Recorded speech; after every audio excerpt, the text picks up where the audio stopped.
En ocasiones, caminamos por las calles y no nos preguntamos qué ocurrió por ellas años atrás. Olvidamos que bajo las aceras que pisamos existen restos históricos que nos recuerdan lo que un día fue la ciudad. Si sus subterráneos hablasen, nos narrarían historias y leyendas que perduran tras el paso del tiempo.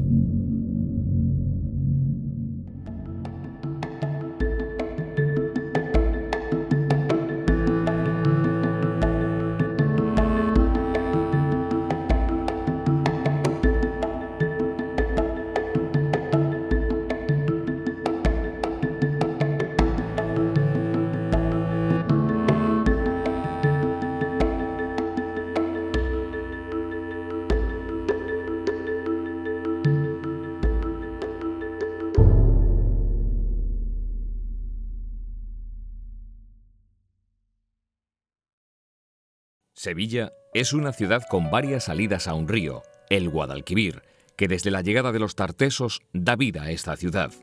La localidad es una de las más antiguas de España, con aproximadamente 3.500 años de historia desde su fundación hasta la actualidad. Son muchas las civilizaciones que han pasado por Sevilla y han ido aumentando el núcleo poblacional, pero todas ellas han recurrido al subsuelo por diferentes motivos. En aquella época, la altura de Sevilla era diferente. Tendríamos que introducirnos en los subterráneos de la ciudad entre 6 o 12 metros para llegar a su superficie original. Un buen ejemplo de ello es la calle Mármol, donde aparecieron las columnas que se ubican actualmente en la Alameda de Hércules. Así podemos hacernos una idea de la profundidad que tenían los suelos romanos. Los pasadizos más conocidos de la ciudad son los que parten de la catedral, debido a su importancia como asentamiento histórico. Bajo la superficie encontramos varios pasajes y ramales estratégicos utilizados a modo de puntos de huida, como el que enlaza directamente con el Palacio Arzobispal. Casi más interesante que lo que nos muestran en el Templo Sagrado de Sevilla está debajo. Por tumbas, por lugares de interés, por archivos y por pasajes. Pero es muy difícil. Es muy difícil porque hay que pedir permiso al deán de la catedral, hay que pedir permiso al Consejo Catedralicio, al Arzobispado. Demasiada burocracia quizás para la autorización que nos deben de dar, ¿no? Y es que la mayoría de los subterráneos de Sevilla están relacionados de una forma u otra con la religión, pero sobre todo con la Santa Inquisición y sus respectivas persecuciones para controlar y preservar la fe católica en España. Es en su sede, el Castillo de San Jorge, situado junto al puente de Triana, donde hallamos una galería que aún conserva sus cimientos desde 1480. Esta siniestra fortaleza guarda en sus mazmorras miles de historias de hombres y mujeres que sufrieron prisión y tortura. A través del Callejón de la Inquisición, ubicado en un lateral del castillo, podemos observar ese desnivel o escalón de unos 6 metros, construido para escapar de forma auxiliar en caso de guerra hacia el río. Algunos túneles también conectan con un lugar bastante evocador, el Martillo de las Brujas, llamado así por los herejes que allí convivían y practicaban brujería según la Santa Inquisición. En torno al Martillo de las Brujas, pues que evidentemente nos lleva directamente a lo que es la época de la Inquisición en Sevilla, ¿verdad? Donde tantos injustos y tantas tropelías creó el Santo Oficio para juzgar a aquellos que consideraba herejes. Situados en el barrio de Santa Cruz, unen diferentes entornos como las calles Don Remondo, Federico Rubio y Madre de Dios, o la iglesia de la Candelaria Santa María la Blanca, que fue templo romano, visigodo, musulmán y judío mucho antes que cristiano. Esos subterráneos, donde lo tenían perfectamente definido, donde sí se realizaban esos ritos, acertados, no acertados, apropiados, inapropiados, eso no me toca a mí juzgarlo, y que realmente es muy interesante porque aún hoy uno puede entrar y ver la antigua arquitectura que tiene todo ese lugar. En el barrio de Santa Cruz tropezamos también con vestigios de termas romanas y baños árabes que guardan la arquitectura original, a pesar del paso de diferentes sociedades por estas estrechas calles. Otro subsuelo que guarda historias en su interior es el de las sagradas cárceles situadas en un colegio. Estamos en la cripta de la Iglesia de la Trinidad, o mejor dicho, porque cuando fue consagrada en 1627 fue nombrada de Santa Justa y Rufina. Tenemos en cuenta que los trinitarios llegaron aquí tras la reconquista de Sevilla en 1248, levantando el templo en el año 53 por autoridad también de Alfonso X el Sabio. Pero fue levantado en un sitio que posteriormente, accidentalmente, dicen las crónicas, Morgado, Zúñiga, que fue el lugar donde fueron martirizadas las Santas Justa y Rufina, consideradas como patronas de la ciudad allá por el siglo III después de Cristo. Hijas de un tal Plinio, de una familia acomodada, el forense de oficio, pues se convirtió al cristianismo cuando generalmente el cristianismo, que iba llegando incipientemente bien por el Mediterráneo, bien por el norte de África, se iban apuntando pues los libertos, los esclavos, las clases sencillas, y no sentó muy bien en la clase dominante romana de Hispalis, en la Bética. Entonces este hombre fue llevado, dicen algunos, a las canteras, perdió su oficio, perdió la vida, y dejando huérfanas a dos pequeñas llamadas Justa y Rufina.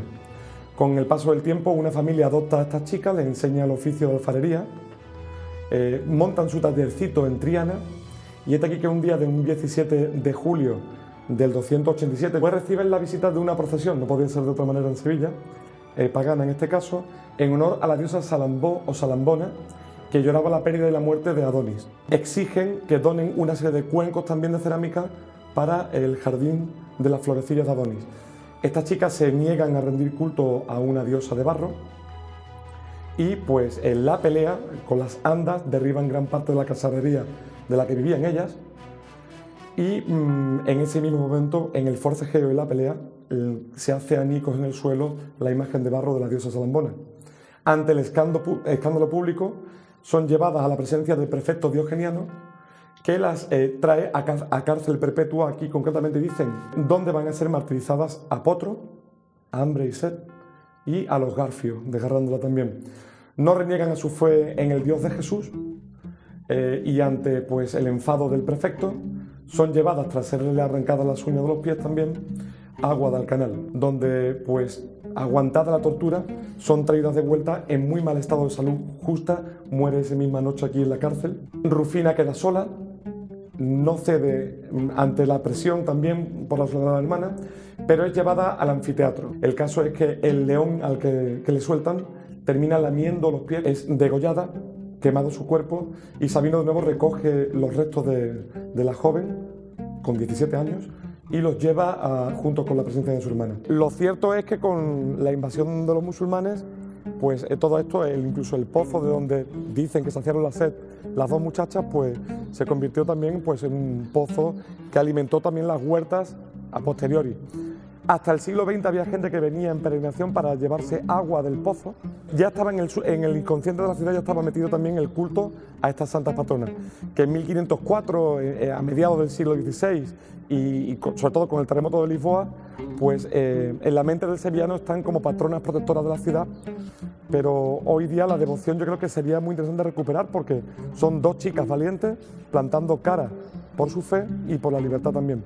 Yo creo que Sevilla les debe mucho a estas dos santas también, no solamente con el nombre de la estación y de muchas calles y todas las cuestiones, sino por la historia que supone y por el giro que pegó. Los sótanos de la urbe albergan memorias interesantes que podemos encontrar, por ejemplo, en la actual Facultad de Bellas Artes, donde los estudiantes conviven con el misterio que despierta en lo profundo. El origen de la Iglesia de Anunciación es pues cuando la Compañía de Jesús se asienta en Sevilla, consigue ya establecer, digamos, su base en condiciones, se plantea la construcción de un gran templo para la orden. En la cripta del templo, como cualquier templo, pues van siendo enterrados los jesuitas que mueren y algunos miembros de familias sevillanas afines a ellos que piden ser enterrados allí, como los Arguijos, ¿no? La Compañía de Jesús continúa, digamos, estable e incluso en progresión hasta el decreto de expulsión de todos los territorios del Reino de la Orden por parte de Carlos III, con lo cual queda desalojado tanto el Templo de la Anunciación como la Casa Profesa, y es cuando viene la petición de los sevillanos ilustrados a través de su líder, ¿no?, Pablo de Olavide, de utilizar para fines civiles la Casa Profesa y de utilizar para un futuro proyecto de universidad moderna el templo.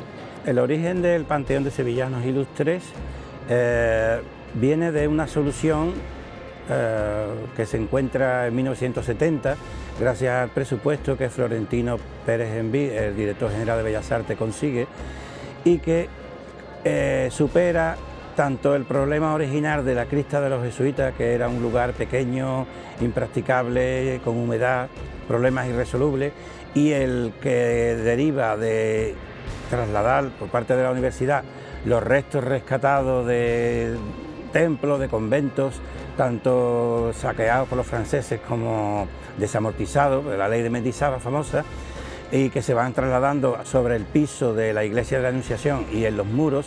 Cuando bajamos esta bajada de 2 tramos cuyo acceso es la puerta lateral de la iglesia, pues se puede decir que lo primero que encontramos son los motivos funerarios de algunos de los Ponce de León. Reciben grandes bienes, reciben grandes propiedades y se convierten en una familia más importante de Sevilla. Tenemos al lado el sepulcro de Benito Arias Montano, que aparece también yacente con su ropa eclesiástica, un libro en las manos. Era físico, era biólogo, era poeta. Es decir, habría un abanico en la cultura de la época impresionante, lo que era un gran humanista. Personajes mucho más importantes son Alberto Lista, Félix Reynoso, que son del siglo XVIII, entrando en el siglo XIX ya, Gustavo Adolfo Bécquer y su hermano Valeriano, que llegaron en 1903 su resto de Madrid. Curiosamente, primero Valeriano y después Gustavo Adolfo mueren en Madrid los 2 hermanos. Este ángel neogótico sobre pedestal, con un escudo, con las rimas, el libro de las rimas en las manos, y sobre unas volutas donde los visitantes suelen colocar papelitos pidiéndole cosas a Gustavo Adolfo Bécquer como si fuese un santo, o bien rimas favoritas o poemas propios. Digamos que revelan que Gustavo Adolfo Bécquer es el personaje estelar del Panteón. Como habéis visto, es un abanico amplio donde nos podemos encontrar lugares que sí podríamos grabar, que podríamos investigar, que podríamos documentar gráficamente, a lugares en los que un no burocrático o un lot de imposibilidad, pues evidentemente nos imposibilitará el acceso a ellos. Nunca podremos conocer con exactitud los secretos que ocultan los subterráneos de Sevilla. Solo sabemos que, aunque no los veamos, están ahí, existen y su interés histórico no conoce límites.